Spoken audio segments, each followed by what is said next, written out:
Ырчы Гүлжигит Калыков 40 жыл кылуу болду. Кыргыз Республикасынын эмгек сиңирген артисти Гүлжигит Калыков 22 июлда кыздуу болду. Ырчы жубайы Айпери экөө буга чейин бир уулду тарбиялап келишкен. Гүлжигиттин жубайы Борбор калаадагы төрөтканалардын биринде көз жарды. Эне баланын абалы жакшы экенин кыздуу болуп сүйүнүп турган ырчы өзү маалымдады. Эскерте кетсек, Гүлжигит Калыков жубайы Айпери экөө 2016 жылы 8 июлда баш кошкон. 2012 жылы Евразия жылдызы музыкалык сынагынын жеңүүчүсү болуп табылган. 2017 жылы Кыргыз Республикасынын эмгек сиңирген артисти наамын алган. Булак Заман Кейжи.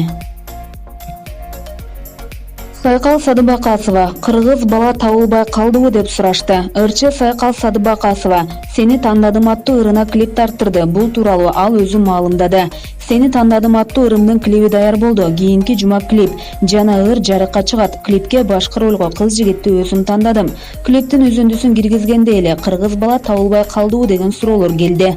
Бул жигитти тандаганымдын себеби актерлук чеберчилиги мыкты. Улутуна келсек, эң негизгиси канында кыргыз бар. Клиптин тартылганы купулума толду. Буюрса жарыкка чыкса, сиздерде өз оюңуздарды билгим келет. 3 мүнөттүк клипке биз көп аракет жана эмгек жумшадык дейт ырчы. Эскерте кетсек, ырчы Сайкал Садыбакасова 1992 жылы 10 декабрда Ош шаарында туулган. «Эстей жүр, эстедим» аттуу ырлары менен элге кеңири таанылган. 2014 жылы Супер ырчы айым деген наамды жеңип алган. Булак Заман Кейжи.